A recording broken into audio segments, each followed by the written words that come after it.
Saludos para todas y todos. Les damos la bienvenida al tercer núcleo de este seminario en estudios en infancia estrés. El relato con el cual se realiza la introducción en este núcleo tiene como punto de partida una escena intensamente trabajada por Mariana a lo largo de muchos años, como vamos a ver.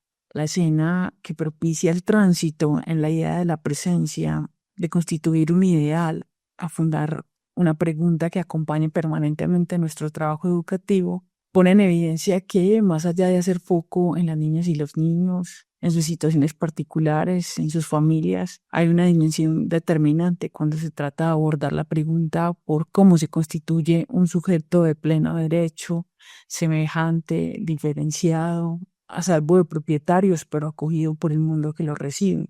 Pues bien, a través de un recorrido que retrata distintos rostros de la presencia y de los fantasmas, por así decirlo, que amenazan con extraviar sus sentidos, se introduce este tercer núcleo que convoca conceptos como responsabilidad, confianza, cuidado, transmisión, acompañamiento y consideración en la perspectiva de interrogar y atender el funcionamiento que hace al imperativo ético de persistir en educar. Escuchemos a María. Hola, bueno, vamos a compartir en este tercer núcleo algunas ideas, hipótesis en relación a una pregunta que tiene que ver con desde dónde nos hacemos presentes y tiene que ver con poder acercarnos a algunas ideas en relación a nuestra presencia en el encuentro con los más chicos. Para eso vamos a comenzar con el breve relato de una escena acerca de los inicios del programa que coordino, que son las casas de los niños, niñas y adolescentes en Buenos Aires, Argentina. Y, y esta escena que vamos a intentar que oficie como a la manera de una máquina óptica, al decir de Rancière.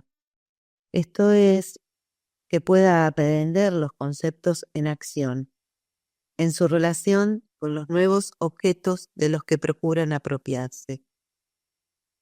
La idea es que nos ayude a pensar el porqué de la pregunta, cómo pensamos la presencia y los modos que la misma puede asumir, y de qué trata hacernos presentes como educadoras y educadores. Compartimos la escena entonces.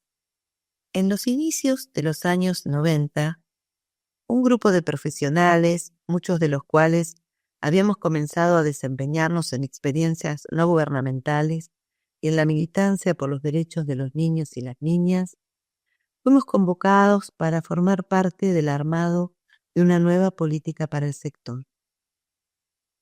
La certeza y el entusiasmo de que estábamos ante la expresión del triunfo de las luchas a favor de los derechos de la infancia se toparon rápidamente con los efectos de nuestro desconocimiento de la gestión pública, sus laberintos políticos y burocráticos. Poco a poco advertimos las dificultades para implementar el proyecto de escritorio, así lo llamábamos, que habíamos elaborado colectivamente. El tiempo transcurría y la propuesta no se ponía en marcha. Frente a esa sensación de parálisis, decidimos salir a buscar un lugar en el que pudiéramos comenzar. La comunidad de la Villa 21 del barrio de Barracas nos ofreció una antigua bodega en ruinas y fueron necesarios 2 años de arduas gestiones para concretar la construcción de un edificio. Inauguramos el edificio que habíamos conseguido estando totalmente vacío. Se asemejaba a una maqueta, en cuyos salones reinaban la quietud y el silencio. Sin embargo, para el equipo de profesionales que habíamos gestionado su construcción, esas paredes daban cuenta de la existencia de una institución oficial, que como tal debía recibir el equipamiento y los recursos solicitados para su funcionamiento. Las acciones que habíamos llevado a cabo hasta obtener el lugar parecían un mal recuerdo, un accidente. Contábamos con un edificio y podíamos implementar, finalmente, el diseño que habíamos pensado, aquel proyecto de escritorio.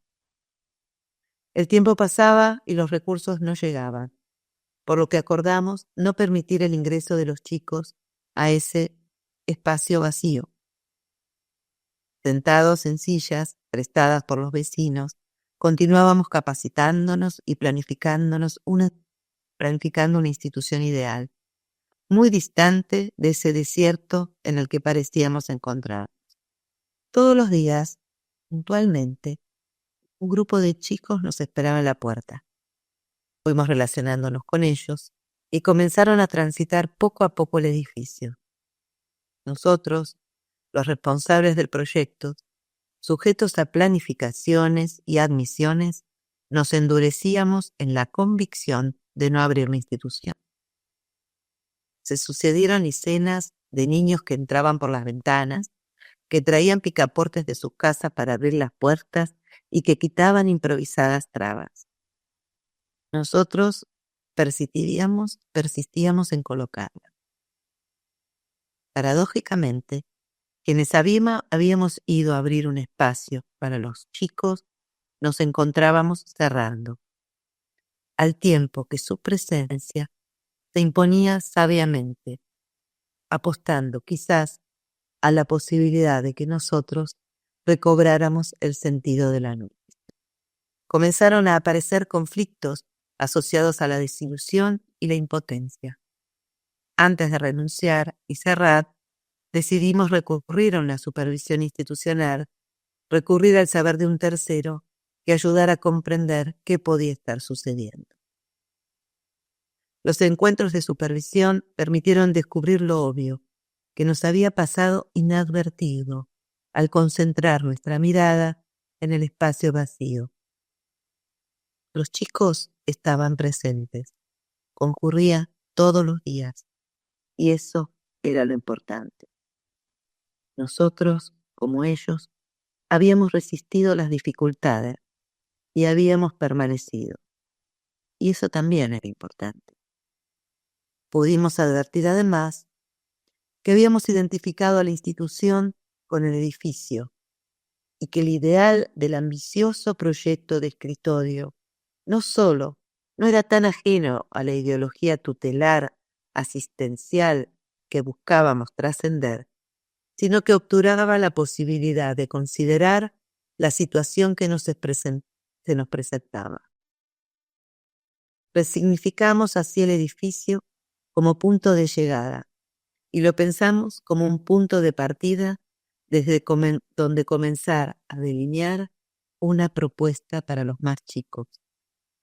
Comprendimos que nuestra fragilidad podía constituirse en una oportunidad para inaugurar otros sentidos de nuestro estar ahí y recuperar nuestro poder hacer. ¿Qué nos da a ver esta escena para pensar la presencia? En primer lugar, la importancia de aprender a ver lo que está a la vista, aventurarse en lo que se hizo invisible en lo visible. En tan difícil intento, en ocasiones se hace necesaria, como vimos, la presencia de un tercero, cuya figura, en tanto se internalice, hace posible comprender, poder actuar e intervenir desde un lugar tercero. En segundo lugar, la escena destaca la dimensión de la presencia, de la que nos habla Gómez da Costa, un pedagogo brasilero. La dimensión de la presencia tanto de grandes como de chicos, como uno de los núcleos principales alrededor del cual constituir un proyecto de institución capaz de alojar a niños y niñas. Aún sabiendo de su relevancia en el hecho educativo, lo inédito aquí fue el descubrimiento de la potencia de esas presencias para poner en marcha y gestionar el desarrollo de la institución.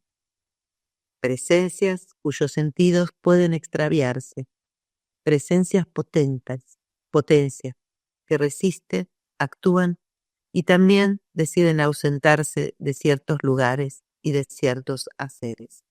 Desde entonces incluimos la pregunta por la presencia como uno de los interrogantes fundamentos del proyecto. Como hemos señalado en otras oportunidades, el desde dónde nos hacemos presentes es un interrogante acerca de nosotros mismos. Y por eso suele incluir las preguntas que más nos incomodan, que más nos cuestan, aunque tal vez las más fecundas. A veces esto queda opacado por la preeminencia de los interrogantes referidos a los sujetos con los que trabajamos. Nos centramos casi exclusivamente en ellos, en sus características, sus padeceres, sus posibilidades, intereses o dificultades. Otras veces, el foco se orienta hacia las políticas públicas, sus acciones y omisiones, los discursos que las habitan, a partir de analizar los dispositivos jurídico-burocráticos de la gestión política. No es que estas preguntas no sean relevantes. El problema es que cuando particularmente ante situaciones complejas suelen aparecer como coartadas. Ante las encrucijadas o la imposibilidad, nos brindan la falsa ilusión de que el problema está únicamente o del lado de los sujetos, y en general también de sus familias, o del lado de la injusticia de las políticas. En ambos casos, la reflexión acerca de nuestro lugar queda obturada. Lo que hacemos y desde dónde nos posicionamos quedan por fuera de toda interpelación.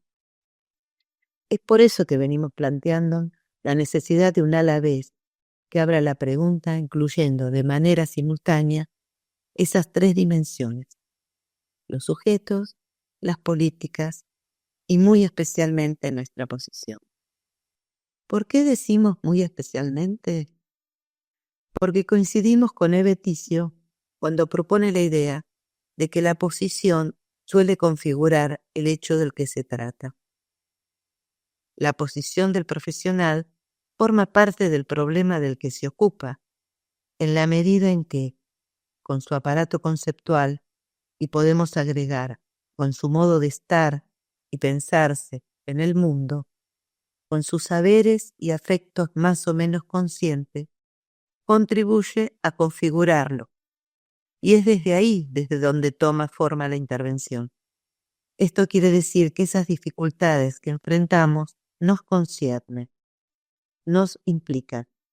Entonces podemos decir que la pregunta por la presencia demanda un trabajo sistemático de análisis de la implicación, pensada, siguiendo a René Luró, como un nudo de relaciones.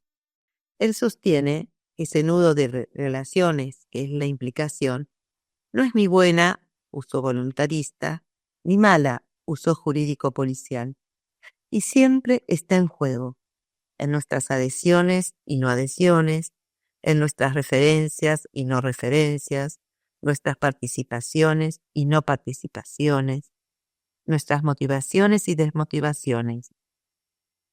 Ese análisis, agrega el autor, demanda una actividad intensiva y en algunas ocasiones resulta una tarea penosa. ¿Por qué penosa? No sé, tal vez porque nos enfrenta con aspectos propios de los que poco queremos saber, o porque nos confunde. A veces puede funcionar como una aliada que nos ayuda a comprender, y en otras ocasiones perturba y dificulta esa comprensión. En otro sentido, la implicación, el estar implicados, concernidos, alude también a la idea de una presencia responsable, cuestión sobre la que volveremos más adelante. El lugar desde donde nos hacemos presentes, nuestra posición, como señala Miriam Southwell, nunca es cerrada y definitiva, sino que siempre está siendo en relación y habitada por múltiples temporalidades. Podemos pensar que en ese devenir del estar ahí junto a otros, en nuestro caso, con otros más pequeños o pequeñas, se actualizan y anudan los tiempos de aquellos que nos precedieron, nos transmitieron un legado, los de aquellos que vienen después, que aportan su novedad, las memorias y proyecciones de los que forman parte de esa relación y a la vez el contexto de época. De alguna manera, este interrogante que vuelve la mirada hacia nosotros mismos habla de la manera en que transitamos el oficio de educar. Una pregunta acerca de lo que ofrecemos a los más chicos en ese gesto del que nos habla María Pía López, de compartir lo recibido por quienes nos formaron, para que siga circulando el don, dice ella, y producir un terreno común con otros más jóvenes que nos esperan. La presencia nos habla de un trabajo con aquello que se va produciendo en la relación con el otro, de acuerdo a las marcas que vayan surgiendo. Lejos de pensar ese vínculo desde una supuesta unidad o como una sumatoria, creemos, con Isidoro Berenstein, que se trata de la producción de relaciones entre sujetos, en las que ambos se determinan entre sí, a partir de lo que acontece entre ellos. Se trata de un devenir otro con otros. Un devenir otros con otros, dice él. De acuerdo con este autor, la presencia es esa cualidad, suerte de evidencia del otro, un entre dos que incide fuertemente en mí como sujeto, o si es mía, incide en el otro que le impone y me impone una marca, me modifica y lo modifica. El otro, considerado en tanto semejante y en su diferencia, no es un doble idéntico a imagen y semejanza nuestra. Esta situación se presenta cuando no queremos saber del otro, sino desde nuestro propio yo. El otro permanentemente da a conocer que su inclusión imaginaria, que ese afán de retornar a lo uno fracasa. Esto, según Berenstein, tiene que ver con la ajenidad, ese registro del otro que no logramos inscribir como propio, aunque pensemos que es posible. Tampoco el otro puede hacerlo.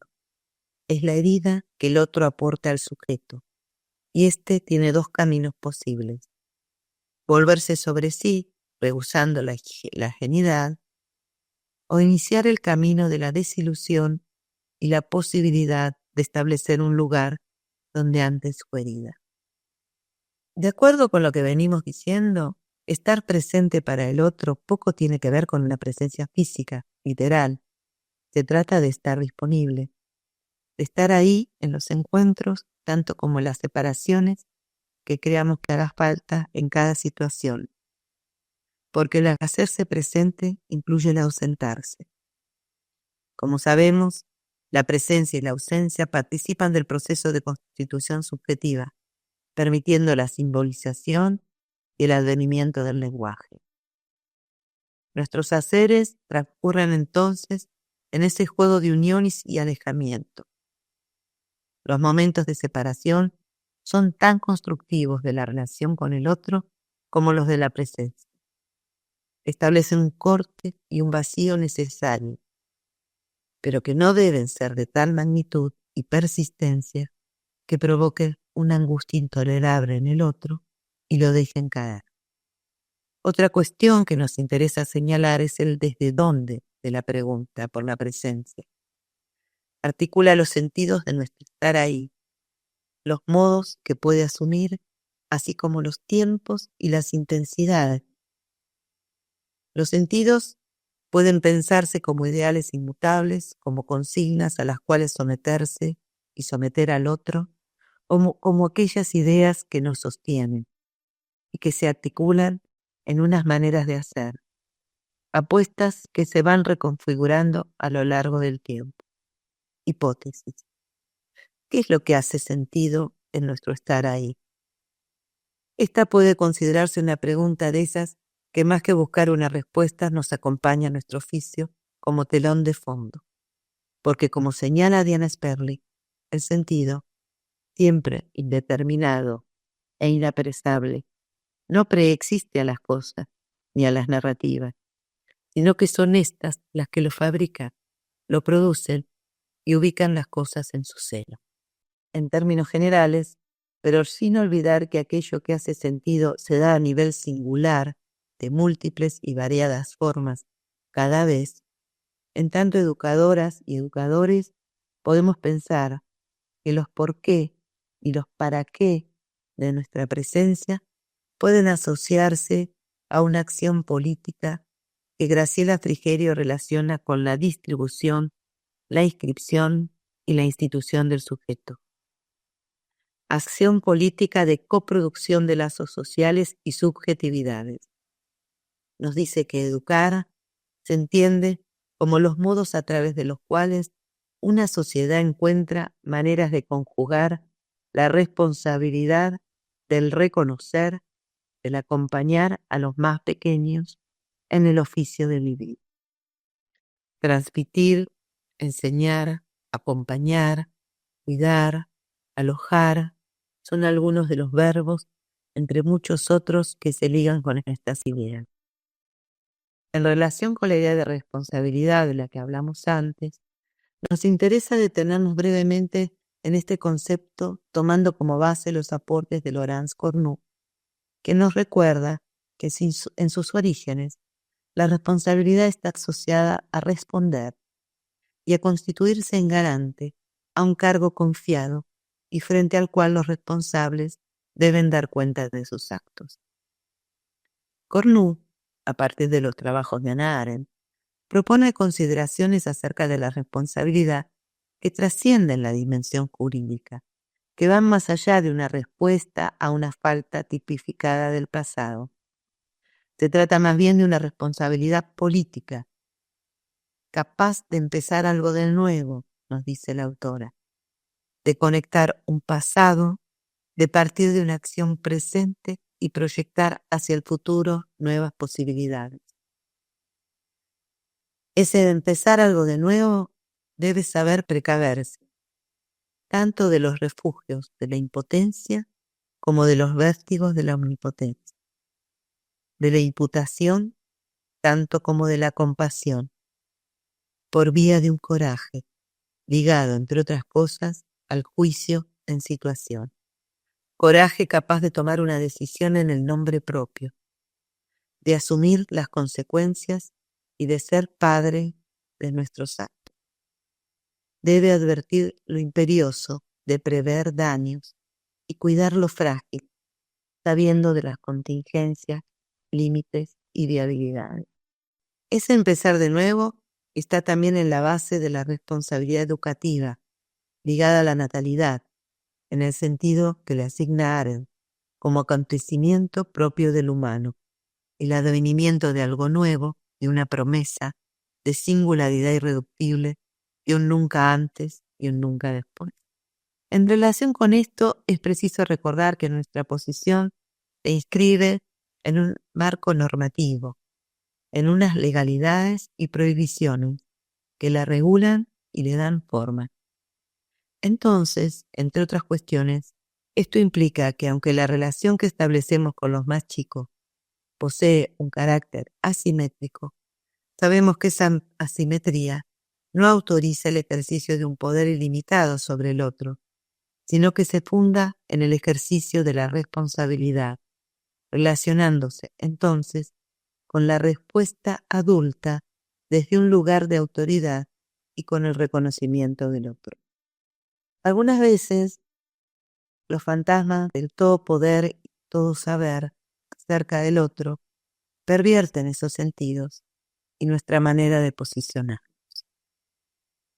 ¿Qué posibles formas puede asumir la presencia en estas ocasiones? Podemos pensar en presencias compasivas, asistencialistas, que piensan al otro únicamente desde su necesidad. Un enfoque paternalista que invoca el bien del otro a quien le resulta difícil poder separarse por encontrarse siempre en una posición de deudor. Otros modos de estar aparecen ligados a la prevención, las presencias preventivas que anticipan en el sujeto un posible mal. El encuentro se despliega desde esa perspectiva, por lo que usualmente se termina generando aquello que se decía querer evitar. Se suelen poner en marcha operaciones ligadas al saber poder, que buscan establecer diagnósticos, pronósticos que definen, etiquetan al otro, confirmando las sospechas que pesaban sobre él. Ese estar prevenidos puede asociarse también a los discursos de alarma, en donde el otro es considerado peligroso o potencialmente peligroso, y en los que la intervención suele volverse correctiva o represiva. En ambos casos, opera un ideal acerca de los modos de ser niño o niña al que el sujeto también debe someterse. En esta línea de sometimiento del otro a unas abstracciones en las que su subjetividad queda capturada, podemos pensar también en presencias burocratizadas o protocolizadas, en una instrumentalización del otro, signada por la indiferencia, un estar ahí sin estar, repitiendo intervenciones en serie. Podemos seguir pensando e inventariando otros modos de hacerse presente en esta línea, como aquellas posiciones ligadas a la mimetización con el otro, en la que se borra la simetría, o la exhibición y seducción, en la que no media la transmisión de un contenido cultural, sino que el otro queda fascinado, adherido a la representación del educador. Pero tal vez lo más importante es tratar de aceptar que no estamos a salvo de ella, que podemos encarnar cualquiera de los modos planteados en este incompleto y arbitrario intento de caracterización. Por eso es importante que, al igual que la pregunta por la infancia, la pregunta por la presencia nos acompañe, problematizando nuestra práctica. Se nos plantea entonces una exigencia de trabajo psíquico, como señala Graciela Frigerio, un saber sobre sí. ¿Por qué estoy acá? ¿Por qué decidí hacer lo que hago? ¿Qué me pasa con la situación de este sujeto? ¿Qué tengo para ofrecer? ¿Quiénes me acompañan y me sostienen en mi trabajo?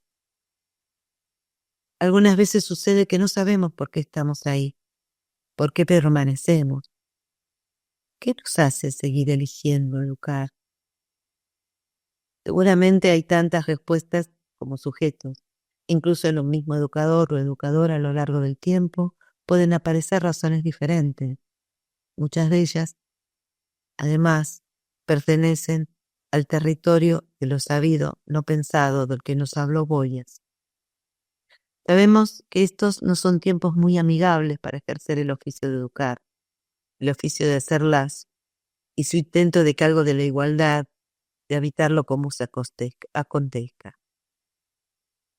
En este contexto, este no saber por qué estamos ahí puede volverse sistemático, convertirse en un estado marcado por la falta de interés, la rutinización, el rechazo, la indiferencia, la cual, como nos señaló Winnicott, aparece como protección, aunque fallida, frente a las exigencias que por excesivas se nos vuelven intolerables. Tomando distancia de posiciones ligadas a la queja, la impotencia o lo sacrificial, Eveticio nos habla acerca de la experiencia de satisfacción en nuestro estar ahí. En la misma se conjugan el deseo y el deber. Se alcanza cuando se actúa en consonancia con lo que se quiere y se cree que se debe hacer. En estos tiempos difíciles, problematizar nuestra presencia requiere tal vez de contar con un nosotros que nos sostenga en el pensar y en el hacer, que sitúe nuestro hacernos presentes en un entramado de responsabilidades y saberes compartidos en el ejercicio del oficio de recibir a los más chicos. Muchas gracias a Mariana por esta elaboración. Quiero resaltar, antes de darle paso al encuentro que ustedes tendrán con las lecturas del núcleo, algunos aspectos del desarrollo que acabamos de escuchar. En primer lugar, el uso de la escena. Por una parte, es ilustrativa, especialmente en relación con los accesos o retornos de lo anterior o de lo de siempre en lo nuevo. De otro lado, demuestra el valor de detenerse en escenas no lineales, incómodas, que ponen al descubierto nuestros fracasos, escenas de lo que no anda a propósito de la praxis educativa. Además, el tejido que Mariana elabora con su análisis encarna la posición que el núcleo y el seminario pretenden promover, el del análisis de la implicación, digámoslo de algún modo, sin moralizar. El segundo aspecto a resaltar es la insistencia de la comprensión de la educación como un modo de lazo social. Podemos hipotetizar que la educación es una alternativa de relación o lazo social porque implica la renuncia a lo que Norma Barbayelata llama hacer uno con el otro. Entre otros atributos, se trata de una invitación a no rendirse ante la estructural ausencia de armonía en las relaciones y a responder frente a ese desencuentro ineludible con el otro, con una acción política que conlleva un trabajo psíquico, el cual incluye tramitar el vacío, integrar la función de un lugar tercero porque la textura de nuestra posición no es exclusivamente profesional y consciente. En coherencia con lo anterior, el tercer y último aspecto a resaltar es la cuestión de la posición, esa que se configura incorporándose en la cadena de causas de lo que acontece. Si no se trata de actuar en nombre del bien, entonces ¿de qué se trata? Diríamos, con este desarrollo que escuchamos, que se trata de la responsabilidad, una que contrasta con la dominación del otro y de su futuro. Por lo tanto, evitar daños, cuidar las asimetrías y lo frágil es distinto a actuar en nombre del bien. A esto último parecen ser más funcionales las idealizaciones, militancias, innovaciones, triunfalismos, mesianismos o megalomanías reformistas a través de las cuales Luminoso retorna, otra vez, a manera de una hipótesis derivada de lo escuchado. ¿Cuál es entonces la estructura de los fantasmas que pervierten nuestra posición y sus sentidos? Ensayemos una respuesta que se cruza con Rancière. Podemos decir, esa estructura es partir de una atribución de inferioridad de los otros y las otras configurando una supuesta superioridad nuestra. Algunas representaciones concretas de ellos son endeudar, prevenir, alarmar con la vida de los niños y las niñas. La perspectiva que asume en este núcleo la pregunta por desde dónde nos hacemos presentes. ¿Se trata acaso de una pista para distinguir asimetría de desigualdad? En otras palabras, y parafraseando nuevamente a Rancière, se trata de entender que cada niño y cada niña quiere ser tratado y tratada bajo el signo de la igualdad.